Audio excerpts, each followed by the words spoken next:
Good morning students. B Com third year की taxation की आज क्लास 9 हम लोग स्टार्ट करेंगे।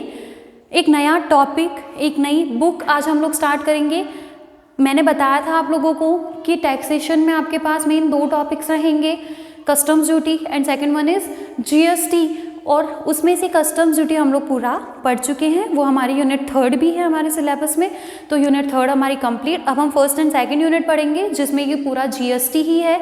जीएसटी की जो आपकी बुक है वो भी पीसी पब्लिकेशंस की ही बुक है, आप मार्केट से भी परचेज कर सकते हो और अपने सीनियर से भी अभी तो ले ही सकते हैं, क्योंकि जीएसटी की नई बुक इस सेशन की जो रहेगी वो अभी तक आई नहीं है मार्केट में। तो जब वो बुक आएगी तो हम उसमें से जो भी चेंजेस आएंगे उनको बाद में वापस से देखेंगे, तब तक हम अपनी पुरानी बुक से ही कंटिन्यू करेंगे। तो अब हम स्टार्ट कर रहे हैं आज से हमारे जीएसटी को। GST full form goods and services tax. आज की क्लास में हम सिर्फ बेसिक इंट्रोडक्शन लेंगे जीएसटी का, कि जीएसटी होती क्या है, किस वजह से जीएसटी लाने की आवश्यकता हमारे देश में पड़ी। क्योंकि टैक्स होता है, जीएसटी का मतलब क्या है, जीएसटी के अंदर टी मीन्स क्या होता है, टैक्स होता है। और ये जीएसटी कौन सा टैक्स है, इनडायरेक्ट टैक्स। मैंने समझाया था ना 2 टाइप्स ऑफ टैक्सेस, कौन कौन सा, direct tax, indirect tax. Direct tax means जिस पर्सन ने गवर्नमेंट को टैक्स पे किया, टैक्स का बर्डन उसी पर, वो कहीं आगे पास या शिफ्ट होने वाला नहीं है। जबकि इनडायरेक्ट टैक्स मीन्स गवर्नमेंट को जिसने टैक्स पे किया ना, वो अपनी पॉकेट से पैसे नहीं देगा, वो उस टैक्स के बर्डन को आगे शिफ्ट कर देगा, करता जाएगा, अगला पर्सन फिर शिफ्ट कर देगा, उसका अगला फिर शिफ्ट कर देगा। और ये शिफ्टिंग कहाँ तक चलेगी, जब तक वो गुड्स अल्टीमेट कंज्यूमर के पास, अंतिम उपभोक्ता के पास नहीं पहुँच जाते। और जब अंतिम उपभोक्ता के पास पहुँच गए तो वो तो गवर्नमेंट को कुछ देने जाएगा नहीं। क्यों? क्योंकि इनडायरेक्ट टैक्स की लेवी जो होती है ना, मैक्सिमम चांसेस में वो सप्लाई पर होती है, आपूर्ति पर होती है। जबकि अंतिम उपभोक्ता तो उपभोग कर रहा है, वो तो किसी को बेच रहा ही नहीं है गुड्स को। तो जब बेच ही नहीं रहा है तो फिर जीएसटी की लेवी भी वहाँ पर होगी ही नहीं, जीएसटी वहाँ पर लगेगा ही नहीं। वहाँ आकर वो क्या हो जाएगा, खत्म हो जाएगा। और अल्टीमेटली अंतिम उपभोक्ता को ही कर का भार वहन करना पड़ेगा। तो ऐसा जो टैक्स होता है ना, उसको क्या कहा जाता है, इनडायरेक्ट टैक्स कहा जाता है। हिंदी में हम क्या कहते हैं उसको, अप्रत्यक्ष कर कहते हैं। तो जीएसटी ये भी एक इनडायरेक्ट टैक्स है। जीएसटी क्या है, इनडायरेक्ट टैक्स है। क्यों? क्योंकि आपने कभी, हम जो फाइनल कंज्यूमर होते हैं, हमने जीएसटी तो बहुत बार पे किया है। हम बिल लाते हैं ना, हम कहीं भी शॉपिंग करने गए, वो हमें बिल बना के देगा, उसके अंदर जीएसटी लगा हुआ होगा, तो हम कह सकते हैं कि हाँ हम जीएसटी का पेमेंट तो बहुत बार करते हैं, लेकिन हम जीएसटी का पेमेंट गवर्नमेंट को नहीं करते। इन दोनों चीज़ों के बीच में डिफरेंस है। जो मैं कहती हूँ ना कि टैक्स का पेमेंट जिसने किया बर्डन उसी पर, तो वो टैक्स का पेमेंट किसको किया, गवर्नमेंट को जिसने किया है, बर्डन उसी पर। देन डायरेक्ट टैक्स, गवर्नमेंट को टैक्स किसी ने पे किया, बर्डन किसी और पर, इनडायरेक्ट टैक्स। समझ में आई चीज? तो जीएसटी क्या है, इनडायरेक्ट टैक्स है। अब सबसे पहली चीज कि क्या पहले कोई इनडायरेक्ट टैक्स हमारे देश में नहीं थे क्या, जीएसटी क्यों लगाया? क्योंकि सबको पता है ना जीएसटी कब आया हमारे देश में, 1 जुलाई 2017 से 1 जुलाई 2017 से हमारे भारत में क्या लागू हो गया, जीएसटी लागू हो गया, गुड्स एंड सर्विसेज टैक्स, वस्तु एवं सेवा कर। कब लागू हुआ, 1 जुलाई 2017। ये डेट काफ़ी इंपॉर्टेंट है, अच्छे से अपने दिमाग में रखना है इसे। 1 जुलाई 2017 से जीएसटी लागू हुआ। तो क्या मैम उससे पहले कोई इनडायरेक्ट टैक्स नहीं था? ऑब्वियसली यस, टैक्स तो थे, पहले भी थे, आज भी है। तो फिर जीएसटी की ज़रूरत क्यों पड़ी? तो कभी भी कोई नई चीज़ कब आती है, जब पुरानी चीज़ में कोई कमियां हो। क्योंकि अगर पुरानी चीज़ बिल्कुल परफेक्ट है, 100% सही है, तो फिर हम किसी नई चीज़ के बारे में क्यों सोचेंगे? सही बात है ना। अगर मेरे पास ये पेन चल है, मार्कर है, बहुत अच्छा चल रहा है, सब कुछ परफेक्ट है, कहीं कोई कमी नहीं है, इसमें इंक भी बराबर है, सब कुछ इसका परफेक्ट है, तो फिर मैं नया पेन लाने के बारे में क्यों सोचूंगी? जब इस मार्कर में कोई कमी आ जाएगी, या तो इसका ये जो है वो खराब हो जाएगा, ये टूटा फूटा सा हो जाएगा, गंदा हो जाएगा, खराब हो जाएगा, तब जाकर मैं दूसरा पेन लाने के बारे में सोचूंगी। तो यहाँ पर भी वही कंसेप्ट है कि पुराना टैक्स लॉ खराब था। खराब कहने का मतलब है कि उसमें कुछ कमियां थी, उन कमियों को दूर नहीं किया जा सकता था उसी लॉ के अंदर, इसलिए उन सारे लॉ को हटाकर हमने एक दूसरा नया ही कानून बना दिया, नया ही लॉ हम ले आए, नया अधिनियम ही हम ले आए। और वो अधिनियम के द्वारा जो टैक्स लगाया गया वो कौन सा टैक्स है, GST, goods and services tax. तो 1 जुलाई 2017 से पूरे भारत में जम्मू कश्मीर सहित, इसकी ये लैंग्वेज है। वैसे तो अब जम्मू कश्मीर को इंडिया में ही ले लिया गया है, तो अब वहाँ वो लाइन लिखने की विशेष ज़रूरत नहीं है कि जम्मू कश्मीर सहित पूरे भारत में, क्योंकि पहले क्या होता था कि जो भी नए अधिनियम लागू होते थे ना, उनमें आपको क्लियर करना पड़ता होता है कि जम्मू कश्मीर पर लागू होगा या फिर नहीं। तो जीएसटी तो पहले से भी लागू था और अब भी है ही। तो 1 जुलाई 2017 से पूरे भारत में क्या लागू हो गया है, जीएसटी लागू हो गया। तो अब क्यों लागू हुआ, तो पिछले टैक्स लॉ में कुछ कमियां थी, उन कमियों को दूर करने के लिए जीएसटी आया। तो सबसे पहला आज का जो हमारा टॉपिक है वो हम पढ़ेंगे कि need for goods and services tax, needs for good and services tax की क्या ज़रूरत पड़ी, क्या आवश्यकता थी जीएसटी की। तो सबसे पहला ये तो तय है कि पुराने टैक्स लॉज की कमियां, तो हम उन्हीं को पढ़ लें। पिछले टैक्स लॉ में जो कमियां थी वो ही जीएसटी आने का कारण बनी। तो कमियों में सबसे पहले थी टैक्स ऑन टैक्स, कर पर कर लगता जाता था, कर पर कर लगता जाता था। अब कर पर कर कैसे लगता था, तो इसको हम पुराने टैक्स लॉज के बारे में अच्छे से एक बार इन्फॉर्मेशन पता करते हैं। मैं आपको बताती हूँ पुराने टैक्स लॉज की कुछ टाइप्स आपको मैं बताती हूँ, समझ में तो नहीं आ रहा होगा, मैं समझाती हूँ। CST means central sales tax, केंद्रीय विक्रय कर। वेट था value added tax. Excise duty, ED means excise duty and ST means services tax. तो इस तरीके के अलग अलग टैक्सेस लगते थे। तो सेंट्रल सेल्स टैक्स कब लगता था, तो जब कोई भी एक स्टेट से दूसरे स्टेट में सेल हुई, मान लो कि राजस्थान से गुजरात में सेल हुई, क्या चार्ज हो जाता था, जीएसटी चार्ज होता था। वेट होता था सेम स्टेट, उसी स्टेट से उसी स्टेट में ट्रांसफर हुआ, वेट लगता था। एक्साइज ड्यूटी लगती थी प्रोडक्शन या फिर मैन्युफैक्चरिंग पर। और सर्विसेज टैक्स, सर्विसेज से रिलेटेड सर्विसेज देने पर टैक्स लगता था। तो इस तरीके से अलग अलग टैक्सेस लगते थे। तो कोई प्रॉब्लम नहीं है, क्योंकि एक टैक्स एक ही पर तो लगने वाला। उत्पादन पर कभी भी वेट नहीं लगता था और सीएसटी नहीं लगता था। और वो ही इंटरस्टेट सेल, मतलब एक स्टेट से दूसरे स्टेट में सेल हुई तो वहाँ आप एक्साइज ड्यूटी चार्ज करने नहीं चाहते थे। तो फिर टैक्स ऑन टैक्स हुआ कैसे, तो ये ऐसे कि मान लो मेरी एक फैक्ट्री है जयपुर में, और जयपुर कहाँ है, राजस्थान में। फाइन, मेरी एक फैक्ट्री है जयपुर में जहाँ मैं क्या करती हूँ, प्रोडक्शन। तो एक छोटा सा मैं एग्जांपल आपको बताती हूँ।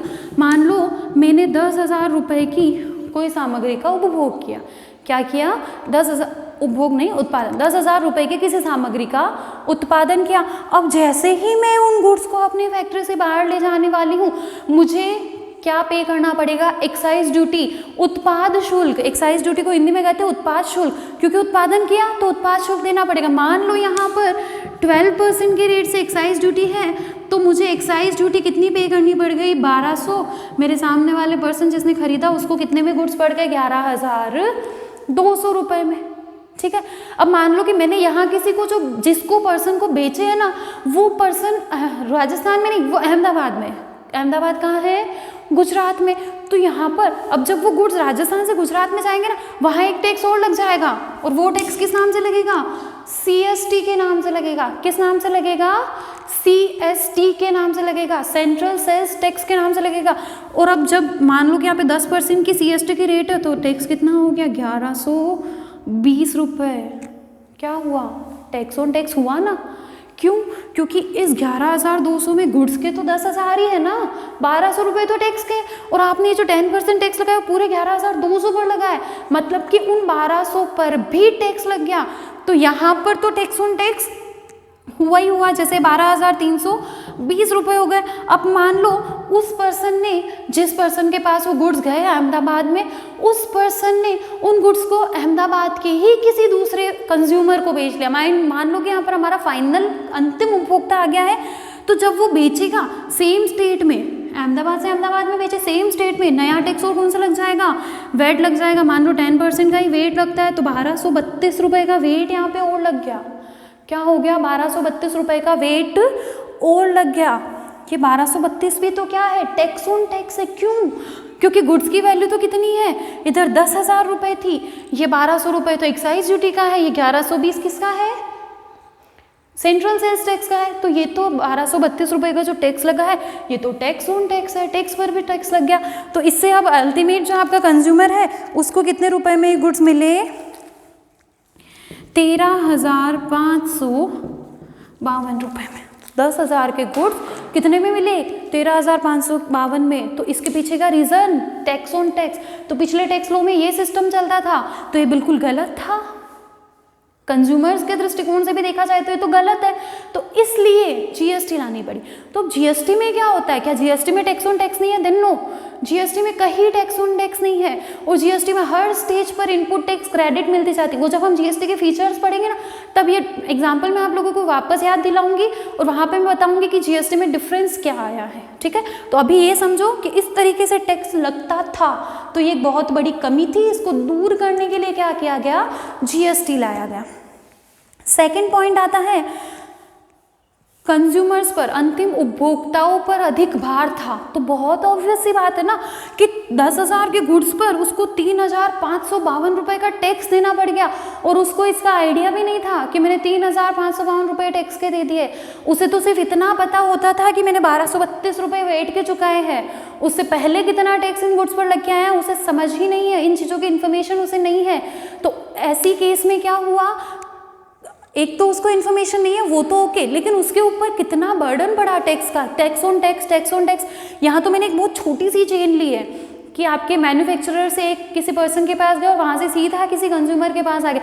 लेकिन अगर हम देखें तो प्रैक्टिकली तो ऐसा होता नहीं है। मैन्युफैक्चरर से वो किसी एजेंट के पास भी जा सकता है, वहाँ से किसी होलसेलर के पास, होलसेलर से फिर किसी और होलसेलर के पास, रिटेलर के पास, फिर पता नहीं कब जाके वो गुड्स वापस रिटेलर होलसेलर से घूमते हुए कम से कम भी वो 10-15 लोगों के हाथ से होते हुए फिर कंज्यूमर के पास आते हैं।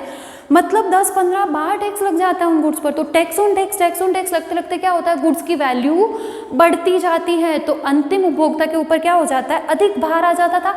तो इस कमी को दूर करने के लिए क्या किया गया? जीएसटी लाया गया। फिर था कि विभिन्न राज्य सरकारों के पारस्परिक हितों में टकराव होता था, कॉन्फ्लिक्ट्स हो जाते थे स्टेट गवर्नमेंट के बीच में।